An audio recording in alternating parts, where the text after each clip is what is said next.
এখন আমাদের অনলাইনে কোথাও ফর্ম ফিল আপ করতে গেলে আমাদের ডকুমেন্টসগুলো সব পিডিএফ আকারে তৈরি করার প্রয়োজন পড়ে। তো আপনি চাইলে এটা খুব সহজেই তৈরি করে নিতে পারবেন কোনো অ্যাপস ডাউনলোড করা ছাড়াই। তার জন্য দেখবেন আমাদের সবার ফোনে এমন একটি গুগল ড্রাইভ বলে অ্যাপস আছে। এই অ্যাপসটিতে ক্লিক করবেন, তারপর উপরে থাকা এই থ্রি লাইন্সে ক্লিক করবেন, তারপরে সেটিংসে ক্লিক করবেন এবং এখান থেকে একটু নিচে গেলে দেখতে পারবেন transfer only file over wifi, এই অপশানটিকে অফ করে দেবেন। দিয়ে এখান থেকে ব্যাকে চলে আসবেন।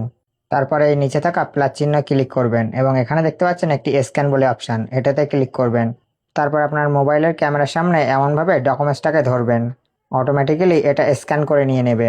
তারপরে স্ক্যান করা ফাইলটা যদি উল্টো হয়ে যায় তাহলে আপনি এই পাশে স্লাইড করবেন, এখানে ক্রপ অ্যান্ড রোটেট লেখা আছে, এটাতে ক্লিক করে এই রোটেট অপশানে ক্লিক করে আপনি এটাকে অ্যাডজাস্ট করে নেবেন। তারপরে নেক্সটে ক্লিক করবেন। নেক্সটে ক্লিক করার সাথে সাথে দেখবেন ফাইলটা পিডিএফে সিলেক্ট আছে। এখন আপলোডে ক্লিক করবেন। তারপরে আপনার ফাইলটা কয়েক সেকেন্ডের মধ্যে এই জিমেল অ্যাকাউন্টের মধ্যে আপলোড হয়ে যাবে। তারপর উপর থেকে একবার টানবেন এবং দেখতে পারবেন আপনার ফাইলটা এখানে রেডি।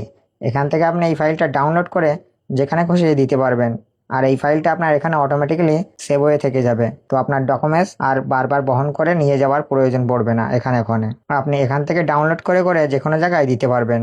ডাউনলোড করলেই এটা আপনার ফাইল ম্যানেজারের মধ্যে চলে যাবে, যেমনটা দেখতে পাচ্ছেন। তো অবশ্যই একবার এটাকে ট্রাই করতে পারেন। তো আপনি এটা আগের থেকে জানেন কিনা অবশ্যই কমেন্টে জানিয়ে যাবেন। আর এমন ধরনের নিত্য নতুন ভিডিও পেতে পেজটিকে ফলো করে রাখুন।